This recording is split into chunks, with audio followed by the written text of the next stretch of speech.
Good afternoon or good morning if you're dialing in from the West Coast. Thank you so much for joining us today for the second of our webinars with privacy experts outside of education. My name is Amelia Vance and I'm the Director of Education Privacy at FPS, and we are really thrilled and honored to have today as our speaker, Dr. Anne Cavoukian. She is recognized as one of the world's leading privacy experts. Dr. Cavoukian served an unprecedented 3 terms as the Information and Privacy Commissioner of Ontario, Canada. There she created something you may have heard of, known as Privacy by Design, a framework that seeks to proactively embed privacy into the design specifications of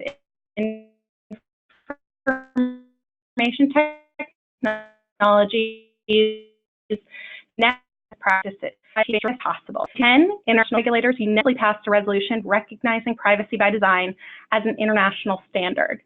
Since then, privacy by design has been translated into 40 languages. In 2018, privacy by design was included in the sweeping new law in the EU, the General Data Protection Regulation. We are especially honored because Dr. Cavoukian is now the Executive Director of the Global Privacy and Security by Design Center, starting, it sounds like, next week.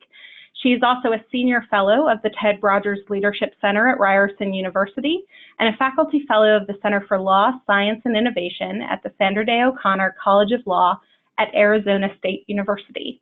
As you may have seen, this webinar is being recorded and we will be posting it online for people to watch afterwards, for you to share with your teams or with other districts and state stakeholders. We'll also be sharing the slides after the presentation with anyone who registered for the webinar. So thank you so much for asking about that. And now I want to go ahead and turn things over to Dr. Anne. You are now unmuted and ready to go. Many thanks, Amelia, for that lovely, kind introduction. It's a pleasure to speak to you all. I was telling Amelia I'm a big fan of Jules Ponevsky. We go back such a long way, and it's just a wonderful privacy community that we live in. I'm going to cover a lot of ground, and you can feel free to ask me questions about anything afterwards. But whenever I have a captive audience, I always like to start by dispelling the myths, because it drives me crazy that people somehow think privacy equals secrecy. It's not about secrecy. It's not about having something to hide. You know, I always think that could have been the motto of the Stasi police in the Third Reich, because, you know, if you're a law-abiding citizen and you have nothing to hide, because the state should be allowed to have all the information about you because you're following the law. Well, that's not what freedom is about, and that's not what privacy is about. Privacy is all about control. It's about personal control relating to the uses of your personal information. Freedom of choice is essential, user control critical, and excuse me, sorry, I got a bit of a cold. The Germans have a wonderful term for this called informational self-determination, that it should be the individual who determines the fate of his or her personal information. And they thought it was such an important value, they enshrined it as a right in their constitution in 1983. It's no wonder that Germany is a leading privacy and data protection country in the world. And it's no accident that they had to endure the abuses of the Third Reich and the complete loss of all of their privacy and all of their freedom. And when that ended, they said, never again will we allow the state to rob us of our privacy, of our freedom. During my 3 terms as privacy commissioner, I went to a number of conferences in Germany. Every conference was started with a reference to that time because they don't want people to forget. It's absolutely essential. And one of the reasons it's so important that the individual determine the fate of his or her personal information is because context is key. You cannot have an understanding of whether information is sensitive to someone or not if it doesn't relate to you. Only the individual knows the sensitivity or lack thereof personal information associated with them. You know, so I always say to people, look, privacy is not a religion. You want to give away your information, be my guest, as long as you make the decision to do that yourself. It's absolutely critical. privacy is also absolutely essential to our freedom. I can't repeat this often enough. It forms the foundation of our freedom. It leads to innovation, creativity, prosperity. All of this is essential. And surveillance is the antithesis of privacy. It's the exact opposite. It shrinks your cognitive bandwidth. Sorry, I'm a psychologist, I talk like that. But it makes you go inward. You're always looking over your shoulder. You're worried about what people may hear, and people whisper. And these are all the experiences that we know from history. Very, very important to keep all of this in mind. Now, I'm going to talk to you about privacy by design. And I developed this a long time ago, late 90s, but it really took off in 2010 because, well, as privacy commissioners, we have an international conference once a year, usually in Europe. In 2010, it was in Jerusalem. And at the end of a 3 or 4 day conference, we have a half day that is devoted, it's a closed session that's devoted for commissioners to introduce resolutions that they want the entire assembly of privacy commissioners and data protection authorities to vote on. So I introduced a resolution that year that privacy by design should be considered, should be voted in as an international standard, because I felt that we needed to complement regulatory compliance, which is always after the fact, after the harm has taken place. We needed to complement that with something proactive in an effort to prevent the privacy harms from arising, much like a medical model of prevention.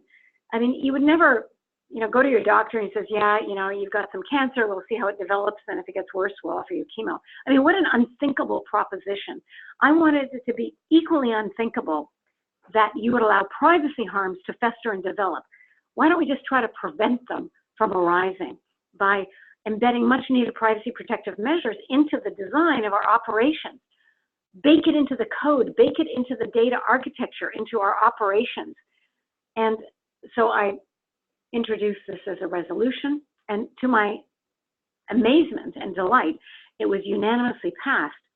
And the reason I was surprised is most privacy commissioners are brilliant lawyers, lawyers. They love drilling down into Section 29, Sub 2, Part A, and applying the law to the fact situation and getting a wonderful resolution.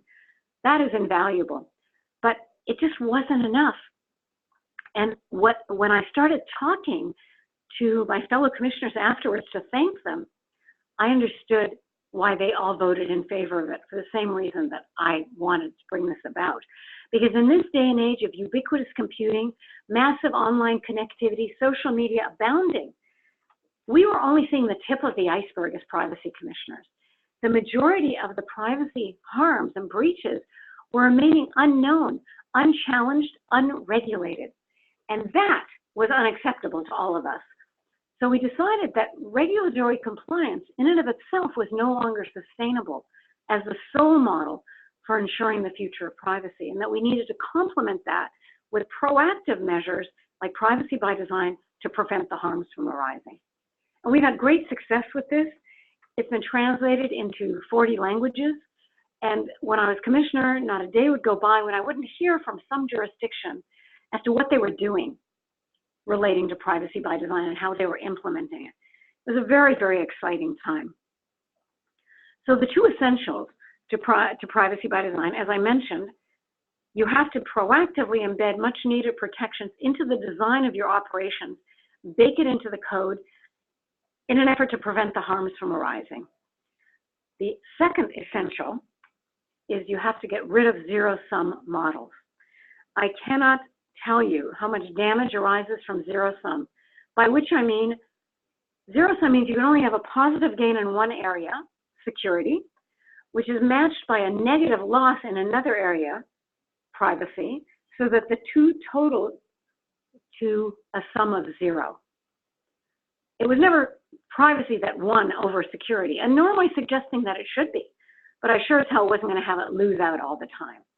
I want everyone to banish zero-sum, either or win-lose models and substitute what's called positive sum.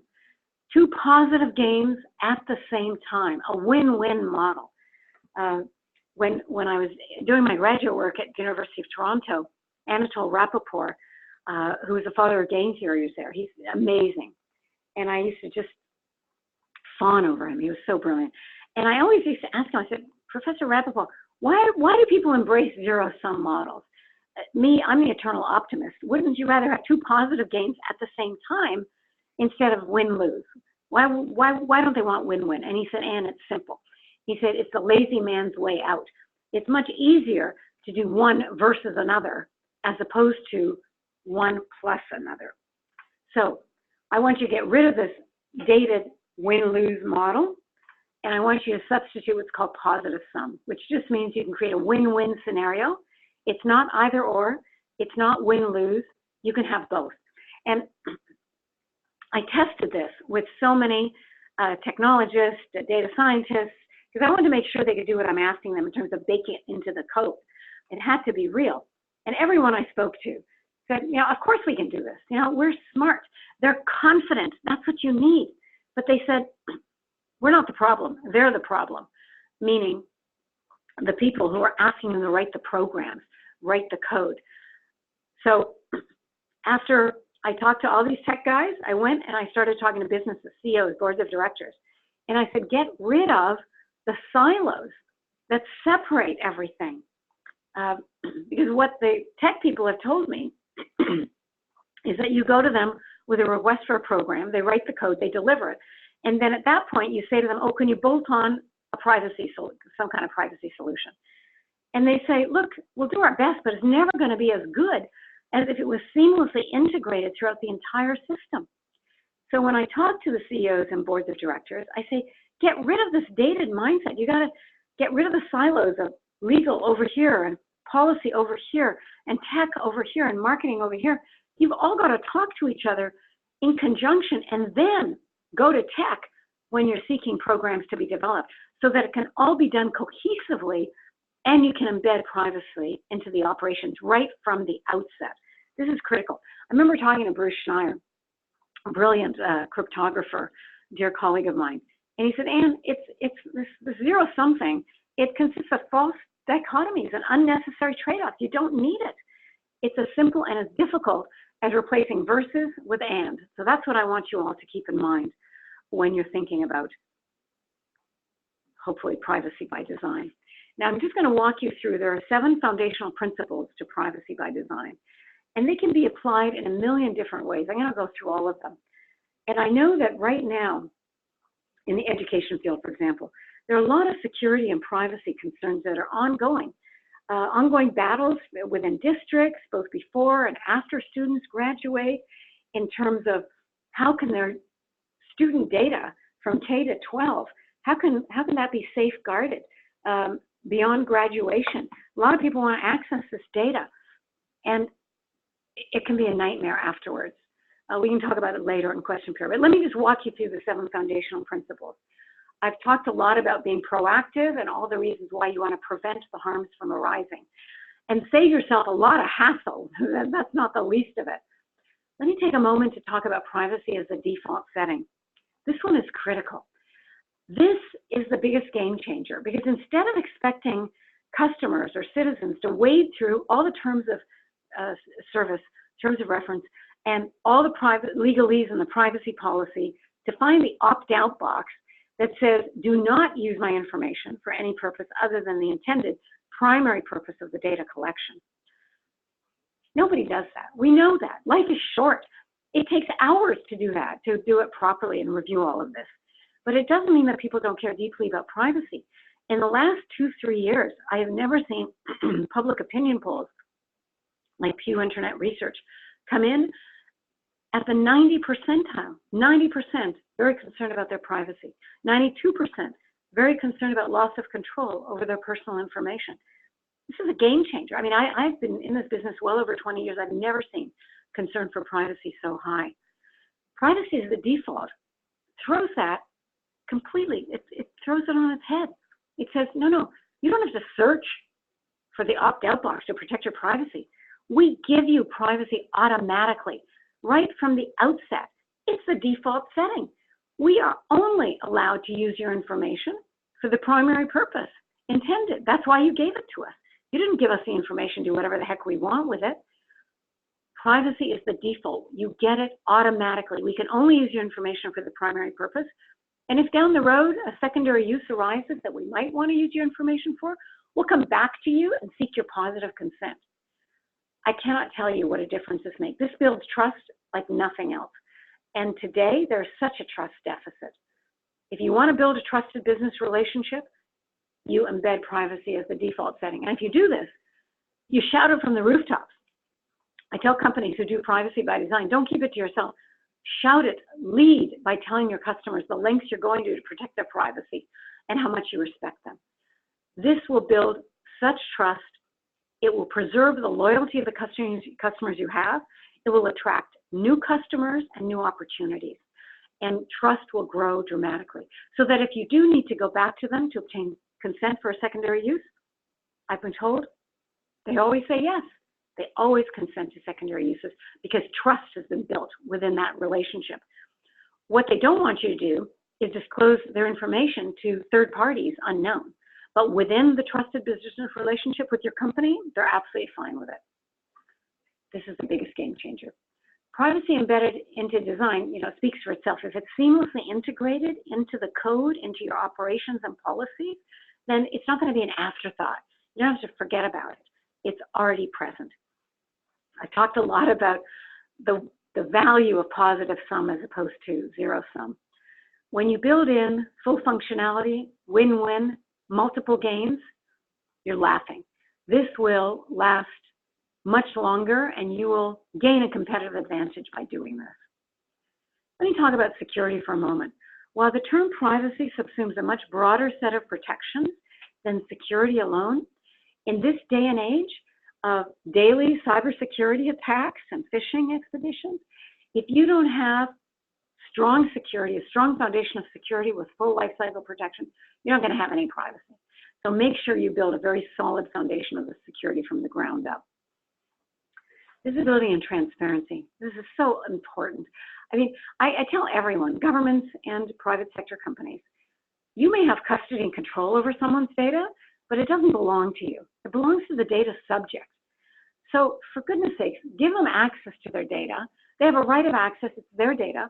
And the benefit to businesses especially, and companies have told me this, is it enhances the quality of the data.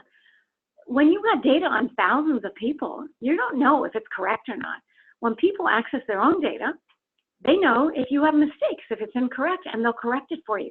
So the quality of the data you have is greatly enhanced by having individuals access their own data and make sure that it's accurate. And respect for user privacy, I mean, I could have started with this as the first principle. When you keep it user-centric, all of this flows because you've got the interests of the users at heart. So this is the essence of privacy by design.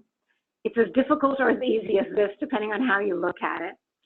And it's really coming to life now that privacy engineering is growing, because privacy engineering brings privacy by design to life. It can be done in 100 different ways as long as these principles are reflected. We've had just such great luck with this lately, and of course the reasons, I'll talk about the GDPR in a moment, but lately it has just been everywhere. And just in case you think, well, maybe it's interesting, but it sounds like an academic formulation or can't really work on the ground up, au contraire, this has to work. When I was privacy commissioner, everything had to work right then and there on the ground. And so this is a paper, I'd love you to take a look at it. It's on my website, Operationalizing Privacy by Design. It's a compilation of 22 papers that we wrote with all the major tech companies. Think of any major tech company, Microsoft, Intel, HP, Oracle, IBM, of course, and I'm sure I'm leaving out a few. We partnered with all of them to show how you can do this in so many different areas involving technology: mobile, near-field communications, sensors, big data, of course, smart meters and the smart grid, biometrics. All of these different areas, we wrote about how you can embed privacy by design and obtain the value delivered by these amazing technologies. So take a look, because this has to be real. If it's not real, it has no value. And this is very real, I want to assure you. Japan was an early adopter of privacy by design. And they wrote to me just before my last term as commissioner ended. And I was so touched by this because at the end it says, we need to insist on the principle of positive sum, not zero sum, and become enlightened with privacy by design. And I thought, oh gosh, if the Japanese can embrace positive sum, not zero sum, and understand the value of this, and it's not their first language, then surely the rest of us can gain an understanding of this and also value. Excuse me. Now, invariably, someone will ask you, okay, what's this going to cost me? I'll never forget years ago when I was commissioner, I think in my second term, in my jurisdiction in Ontario, Canada, they were introducing smart meters by law. There was a law that said all houses had to have a smart meter on it. So there was nothing anyone could do other than follow the law. So I went to our premier and I said, look, you've passed the law. Do you give me the authority to work with these tech companies and make it the most privacy protective smart meter and smart grid we can possibly create? He said, of course, be my guest. So I worked with the gas and electric companies, the tech companies, and we produced, I think, about 7 papers on smart meters and how to protect the privacy. Because your information, what's happening within your home in terms of your electrical usage, et cetera, is being transmitted wirelessly through the smart meter, and who knows where it could end up. So we made sure that the wireless messages were being encrypted, and it would only go to 3 identified people who would then process the information very securely. We had all this in place, and we had a lot of success with this. I had a call from San Diego Gas and Electric, and they said, would you come and talk to our board? We're not having any luck here. And I said, what do you mean? They said, well, we want to put smart meters on all the homes as well, but we're not doing it by law. We're just, gas and electric companies are choosing to do this.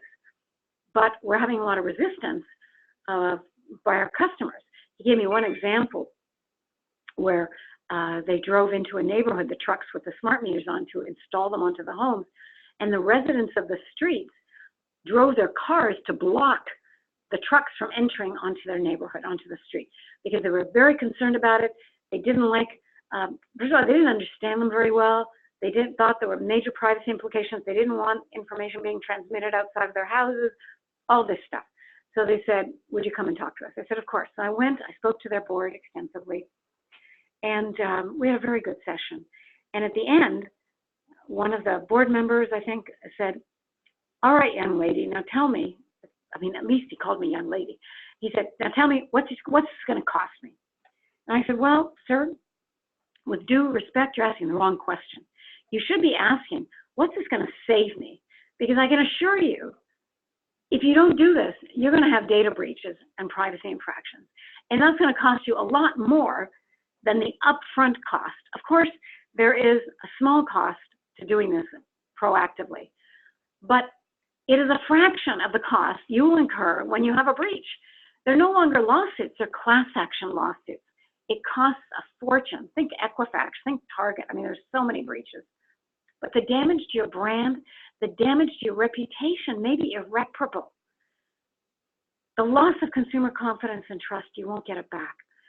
So think smart, get ahead of it. San Diego Gas and Electric did it right away. And I said, if you do this, if you apply privacy by design, lead by meeting with your residents in the neighborhoods you want to install this.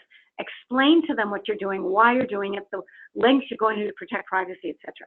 They did that, and touch wood, they have never had a problem ever since then. It's been quite a while. So this is just one example of how spending a little upfront saves you millions down the road. Now, I know you've all heard about the GDPR, which just passed its 1-year mark last month. And this is an amazing new law in the European Union that strengthens all of the data protection laws there that will have to meet the GDPR, but it also increases citizens' control. It regains personal control over personal information held by EU residents. And as I started by saying privacy is all about control, absolutely critical. And this is having a huge influence because, as you know, countries all around the world are trying to mirror the GDPR so they can continue to engage in trade and do business with the EU. Of course, even the United States, as you know, is talking about creating a national law that may mirror the GDPR in some respect. You know much more about this, but it has a profound effect. I was very excited, not only for all those reasons, but it included my privacy by design in it. 20 years, I always tell my students, you gotta be patient and persistent. You don't give up like a dog with a bone, and it works. Privacy by design, or referred to as data protection by design in Europe, and privacy is the default. The second foundational principle, which I told you was so important, has also been included in the GDPR. And this is huge. It is such a game changer, I can't tell you. And I have never received so many calls and requests for consulting and things. That's one of the reasons I'm leaving Ryerson University, and I decided to start my own consulting firm, because there's just so much demand for this right now. And I really want to grow this as much as I can. Now, I would not be so bold as to say this, but Information Age a few years ago said that it's not too much of a stretch to say that if you implement privacy by design, you've mastered the GDPR. And I can assure you there's a lot more to the GDPR than privacy by design. But I think what this reflects is the sentiment by all the companies that are now approaching me in Canada and the US. For the first time actually ever, Canada's federal privacy law has always mirrored the EU laws until now. This is the first time our law is not as strong as the GDPR. We do no longer have essential equivalence. I'll talk about that in a moment. In the US, you haven't had a federal law that mirrors the GDPR in terms of private sector. So I think companies that have been coming to me in terms of Canada and the US for privacy by design certification, which I'm now offering, are doing it because it shows good faith to the EU that absent a law that mirrors the GDPR, they're doing whatever they can by following privacy by design and getting certified, because for that, you don't need a law. You just need to follow the 7 foundational principles. So I think that's what was meant here. Now, I referenced the fact that our law is no longer essentially equivalent to the EU law, the GDPR. And so our federal privacy commissioner 2 years ago went to the federal government and said, look, we've got to upgrade our federal private sector legislation, PIPEDA. It's been around since the early 2000s, it's dated, and we need to add privacy by design into it, because after all, they did that in the GDPR, and it was created by one of ours, Cavoukian, so we've got to do this. And in February of last year, our federal government responded by releasing this report, and the title was Towards Privacy by Design. So that got me very excited that hopefully they're intending to upgrade the Personal Information Protection and Electronic Documents Act, our federal private sector legislation, and include privacy by design. That would be amazing. And this is one of the things that led to privacy by design certification, which I'm doing with KPMG, because everybody seems to want to be certified, which is very interesting. And I always tell companies, if you get certified for privacy by design, again, shout it from the rooftops. Don't keep this to yourself.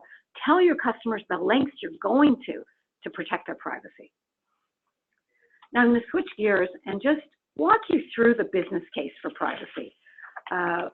It is so good for business, and people need to understand this.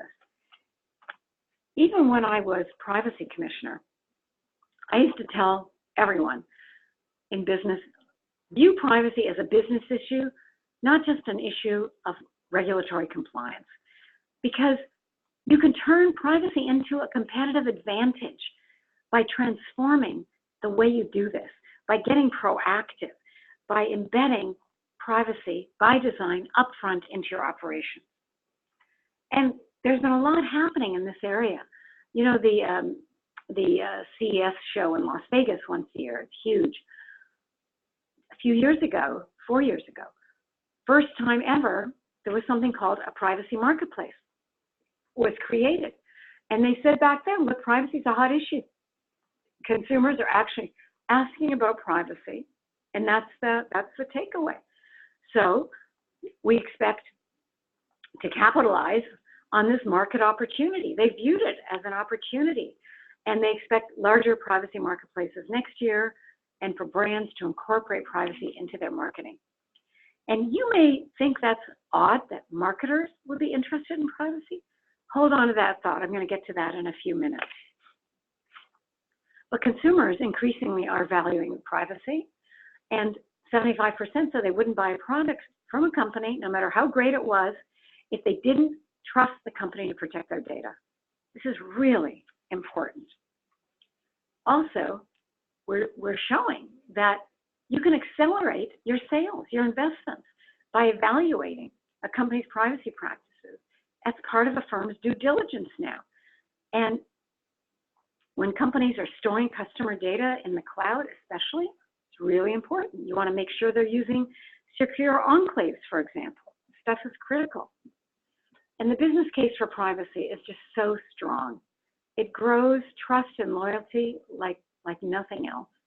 It will reduce your privacy compliance costs because you don't have to worry as much about regulatory compliance when you do it upfront and embed privacy into the design of your operations.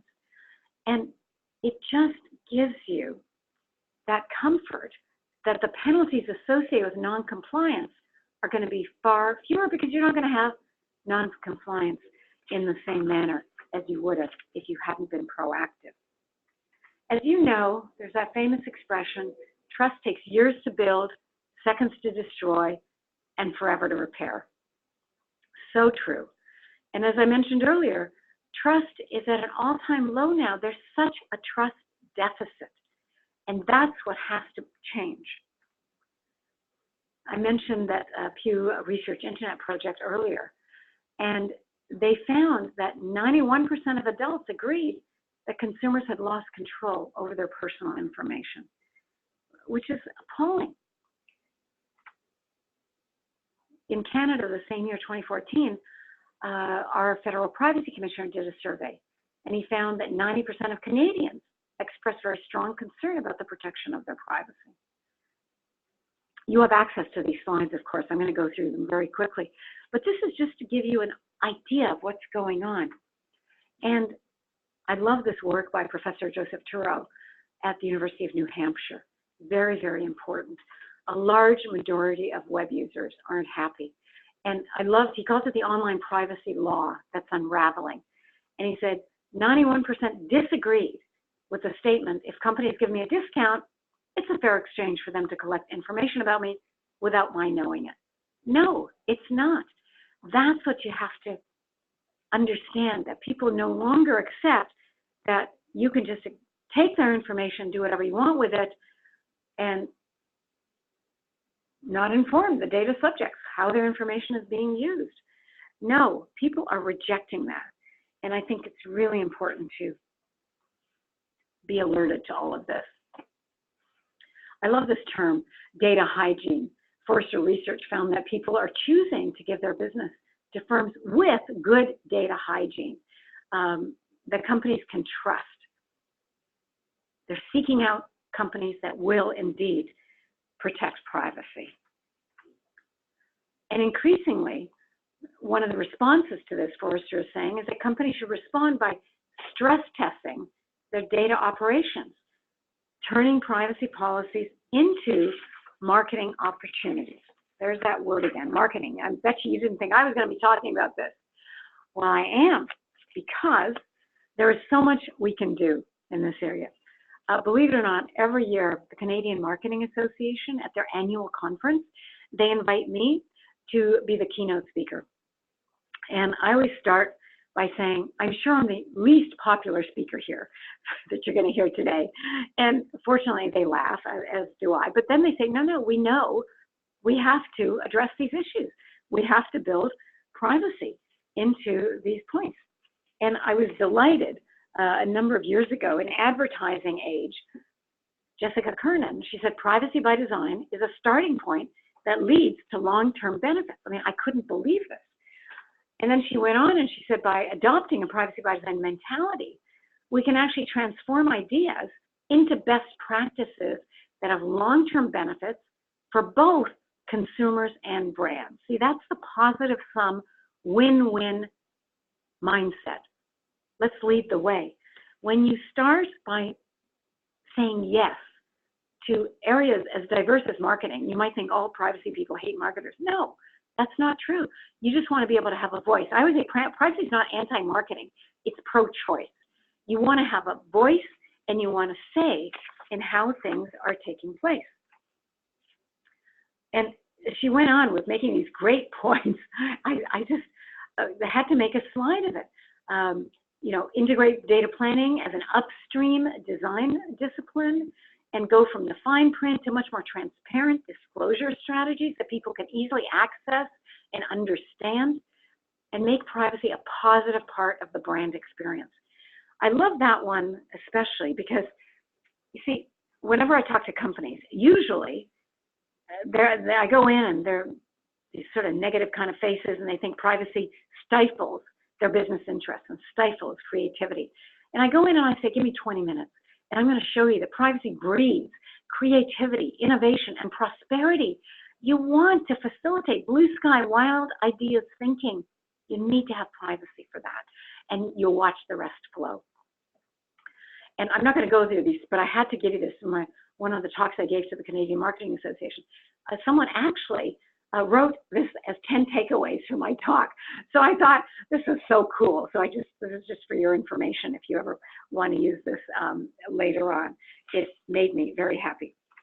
Okay, now I'm going to turn a little negative, but then I promise I'm going to leave it on a positive note.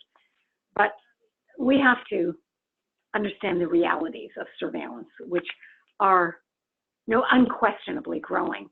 And it started a couple of years ago. The UK passed the stupid investigatory powers bill called the Snoopers Charter from Theresa May. She's gone. Maybe they'll get rid of the Snoopers Charter as well. There was so much resistance to it. It was deemed to be unlawful. There was a lot of petitions opposing it, over 100,000 signatures, and on and on. And things just grew from then. Excuse me. The question now is surveillance becoming, God forbid, the new normal of the internet? And I remember talking to Bruce Schneier about this, and he said, Anne, surveillance is the business model of the internet right now. Unfortunately, that's what's been taking place a couple of years ago, been growing. And the real problem is people don't think through. I would tell people to beware of the unintended consequences of the uses of data that you're not even thinking about, that arise as someone called it the data fumes, the byproducts of people's uses of tech devices and services that you're not even aware of are taking place. This is what concerns me more than almost anything. There's so much information proliferating out there in these centralized databases. I always fear centralization almost more than anything. So we have to be very concerned about these things. Internet of Things, I always refer to this as the Wild West. It's just racing out the door without any thought to privacy or security. And already the ramifications are being felt. Lawsuits are abounding, class action lawsuits. Information is just being dispersed in droves without any idea of what's happening. And one of the consequences, identity theft. Identity theft is the fastest growing form of consumer fraud. In 2016, 1.1 billion identities were stolen. I mean, by next year, you could probably double that. And that speaks to, of course, the vital need for encryption. Encryption is absolutely critical. This is an op-ed I did a few years ago on how absolutely critical encryption is to our privacy and to our freedom and to business interests so that you can protect the data you have on your customers. Absolutely critical. And then, of course, I'm sure you've all heard about the movement for backdoors. Big debate. And this always happens in response to an increase in terrorist incidents, dating back to Charlie Hebdo, San Bernardino, Paris. The pendulum always swings back to the zero-sum model of forget about privacy, we need security. Of course we need security, but not to the removal of privacy. We need to have both. And this is what leads to everyone wanting backdoors to encrypted data. I don't know if any of you recall the Clipper chip debate. It was 20 years ago. I was around, probably you guys weren't around. And there was a debate almost for a year, all around the world, about the benefits of the Clipper chip, which would enable backdoor access to encrypted communications. By the end of the year, virtually everyone agreed this was a terrible idea and it should be abandoned. And it was. But once again, it's raising its ugly head, and there's greater demand now for backdoors to encrypted communications. I was so proud of these amazing, brilliant cryptographers, 15 of them, a few years ago when all of this started again. They wrote this report called Keys Under Doormats, and it was all about mandating insecurity by requiring government access to all data and communications via backdoors. And the reason they called it Keys Under Doormats, they wanted to appeal to the average layperson. Just like you might leave a key under the doormat to facilitate your kids gaining entry into your home if they've lost their keys, it will also facilitate the burglars and bad guys to gain access to your home. And that's the point they were trying to make, is that whenever you create another port of entry, like a backdoor, it's not just the good guys who are going to use it, the bad guys are going to be all over it. You don't think the hackers and brilliant crypto guys are going to be able to find these and also gain entry? It will be a disaster. So just look at all the brilliant cryptographers here. Whit Diffie, Bruce Schneier, Dan Weitzner, Steve Bullivant, Matt Blaze, Susan Landau, brilliant, Peter Newman, Ron Rivest, just brilliant, brilliant people who work together to produce this report. I urge you to take a look at it. It is just, it speaks for itself. And The Economist wrote a number of articles on this, and they said, it's crazy. It's like looking for the needle in the haystack. It's so difficult anyway, because the odds of finding the potential terrorists are infinitesimally so small in terms of percentages, is that it's not going to be effective profiling hundreds of millions of good guys to unmask the few dozen bad guys in their midst. It's just a nightmare. It's not going to work. Far better is targeted surveillance versus this indiscriminate fishing expedition kind of surveillance. Far more effective, and it's rarely done. That's a problem. I'm trying to remember the last terrorist incident in Paris. They were given indicators that these terrorists were going to be hitting on them by another law enforcement agency. I'm trying to remember where, maybe Spain, but there were law enforcement people who had clues that this might be taking place, and they weren't pursued. So pursue every lead in terms of targeted surveillance, without a doubt. And that has to be done more effectively. And that will be far more effective in terms of finding the bad guys. We have to have both privacy and security. Michael Chertoff, for whom I have the greatest respect, I worked with him. I worked with him when I was Privacy Commissioner, and I continue to work with him now. I'll tell you how in a minute. He's amazing. And he also said you can't have privacy without security. The most frustrating thing is when people treat these as trade-offs, and they can't be trade-offs. And the same thing was reflected by, at that time, NSA Chief Michael Rogers, who was pro-encryption. And he said encryption is the foundation to the future. It has to be, you have to have both privacy and security. Both are paramount. So you see, multiple different groups feel this way, including those in security. And weakening encryption by creating backdoors for use by the good guys would actually create vulnerabilities that will definitely be exploited by the bad guys. It simply doesn't make sense. And Susan Landau, who's so brilliant, she's a dear colleague. She was one of the 15 cryptographers I mentioned. She appeared before the House Judiciary Committee hearing on the encryption tightrope. And she said, please, instead of giving us better security, the FBI's efforts to mandate the creation of crypto backdoors will torpedo it. Quote, she said, encryption and other protections secure our systems and should never, ever be undermined. I've only got a few minutes left, so let me continue. And this is just, I love this, the book in The Intercept, this individual, Mr. Hussein, who said, this approach, the sifting through haystacks in search of terrorists, even if carried to its fullest extension in a nightmare scenario for civil liberties, backdoors, would still be ineffective because jihadist terrorism is such a statistically rare phenomenon. So there are just so many reasons why we have to fight this. As you may know, Australia has already put in backdoors. And the huge fear there is because they're one of the Five Eyes. US, Canada, hopefully the EU and the UK will not do this. We really have to stand firm on this. So I'm going to keep going on and on about this. Let me just continue and talk about decentralization. Because decentralization is one of the ways that we will, in fact, move forward. Broken by design, that the internet has turned into a tool that subverts freedom. And I always talk about if you value freedom, then you value privacy.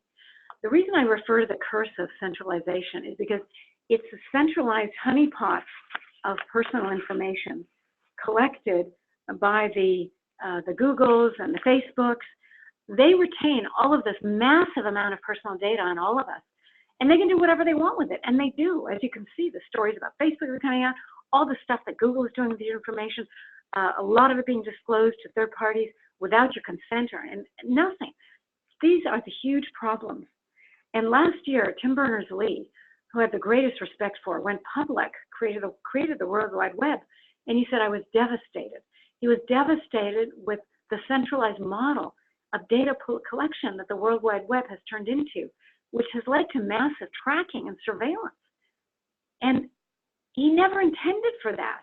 And so now he said we have to stop that, stop centralization and turn to decentralized models, which is what he started to do last year. He's created a new process called SOLID, and you will see more decentralized models increasingly. This is one of the ways forward where personal control of one's data can be returned to data subjects. Your data can be retained in the cloud in a secure enclave under your personal control. An example of decentralized models, blockchain, which is peer-to-peer, decentralized public ledger, and there will be many others, so do stay tuned. Excuse me. I'm going to end by just telling you about a recent development that I started last year called Global Privacy and Security by Design.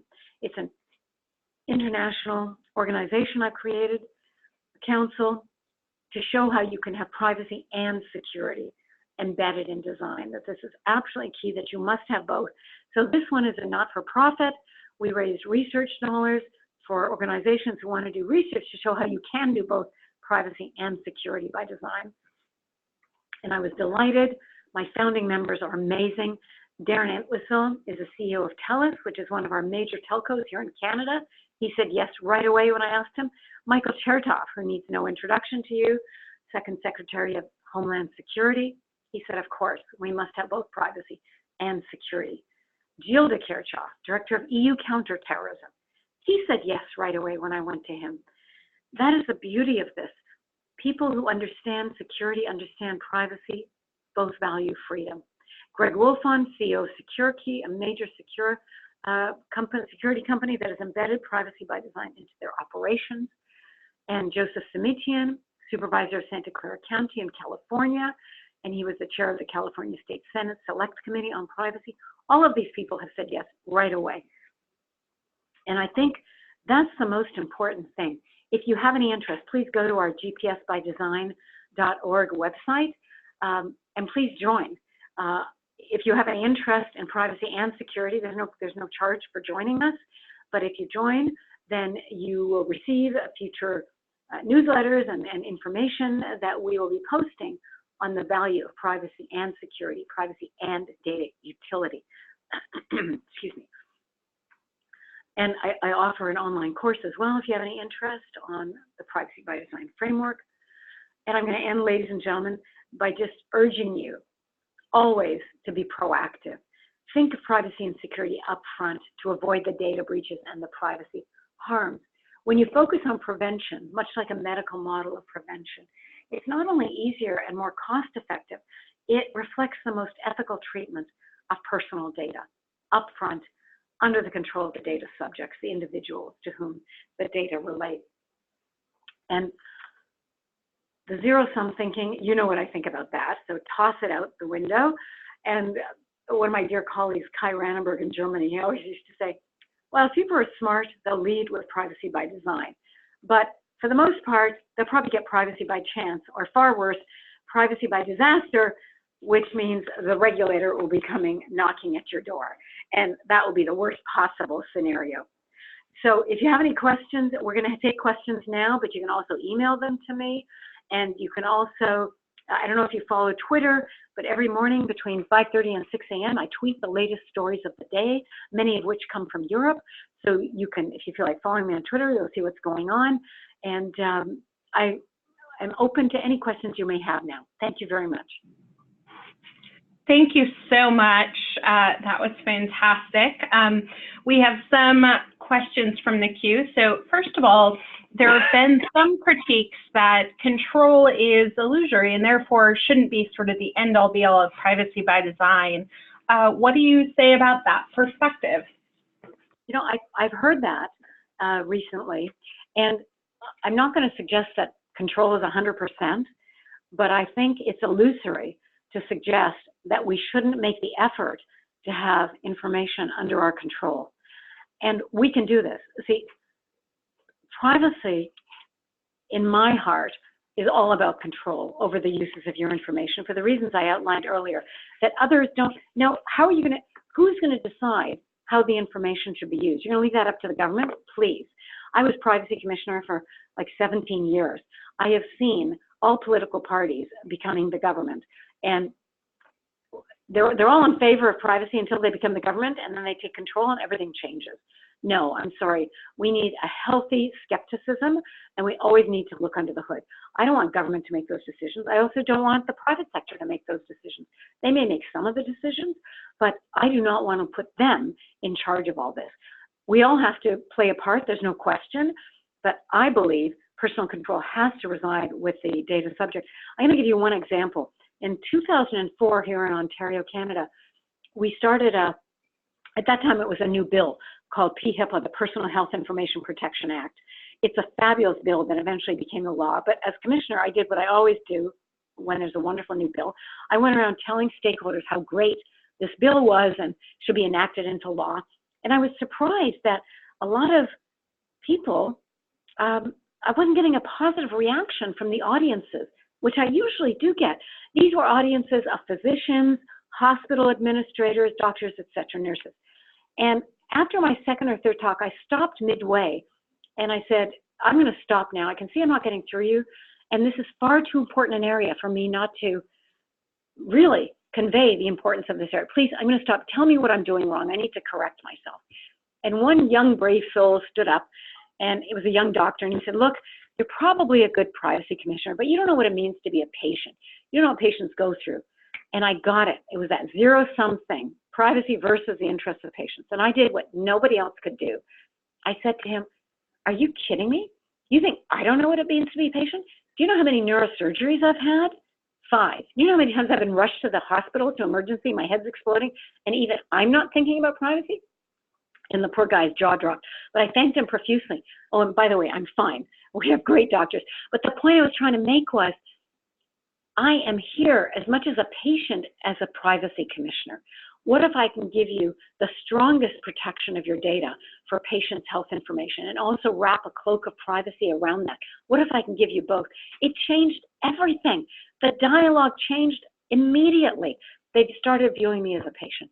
But you see, nobody else could have done that. That was the context associated with the information that was under my control.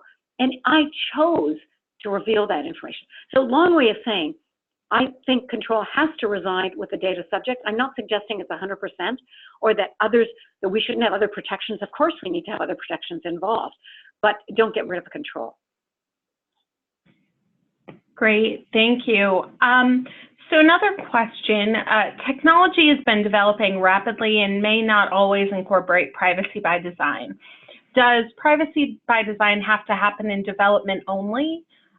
In other words, how can stakeholders, companies, districts, whomever, who already have a product or system in place go back and retroactively integrate privacy by design, or is it too late?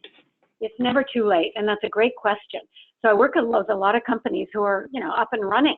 They're not going to stop their operations and go to the beginning. It's much easier for startups than doing it up front.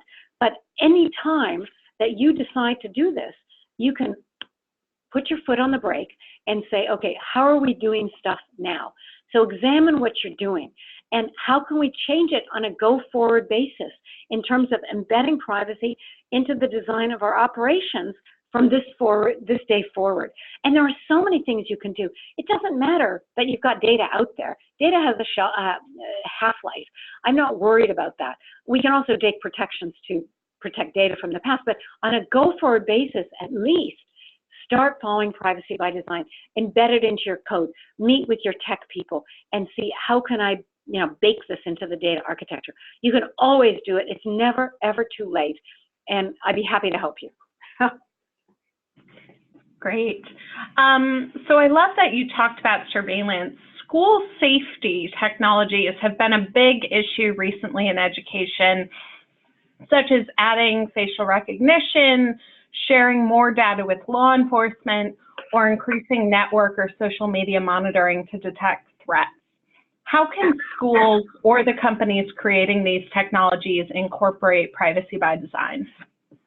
It makes me really nervous, all the points you mentioned within the schools, the facial recognition, the technology, and making this data available, who knows how widely. I really want to put the brakes on this in some manner. First, find out where does the data flow to. That's critical. Who is it going to? Do parents know how the data relating to their children are being used and how it may reflect upon them in the future when the kids are out of school, they're getting jobs? This may have negative consequences. It really worries me that there are these seemingly ongoing battles right now in every district relating to, excuse me, some of the specific uses by district staff members of the data, sharing it perhaps with law enforcement. Every particular district is different, of course, and you have to examine this on a one-by-one basis, but please examine it. See if you can exert any control on the part of parents at least, or at least an understanding of how the data is being used. And what's the life cycle? Will this be deleted once the kids, finish grade 12? Is this going to haunt them for the rest of their lives? You don't want data following you. The whole right to be forgotten in the European Union. There's a lot to be said for that in terms of mishaps of the past. Great. And then one more question from the chat here. So someone was wondering about any thoughts you have about how to implement informed consent in an efficient way. There's a lot of chat about that. I really object to these lengthy, huge privacy policies in terms of reference. I mean, please, we did this when I was commissioner, I think in my second term. We called it short notices. It was a two-part system. You developed a short, easy to understand in plain language. Here's the primary purpose for the information you're giving us. Something people can easily understand and grasp, and it's not going to take them 2 hours to read. If people want additional information on the details associated with it, by all means, here's the second part. You can go to that and get a lengthier discourse. But most people want some easy to grasp initial understanding of what you're doing with their information. So always start, at the very least, with a short, concise, plain language explanation of why you want the information, and then what individuals can do about it in terms of not wanting it shared with third parties and things like that. Fantastic. Well, we are out of time, but thank you so much. As I mentioned, perfect. As I mentioned, we are going to send out the slides and post this recording on our YouTube channel if you would like to watch it again or share it with colleagues. Thank you so much, Anne, for this great presentation, and thank you to all of the people who joined. My pleasure. It was wonderful being with you. Thank you. You as well. Thanks.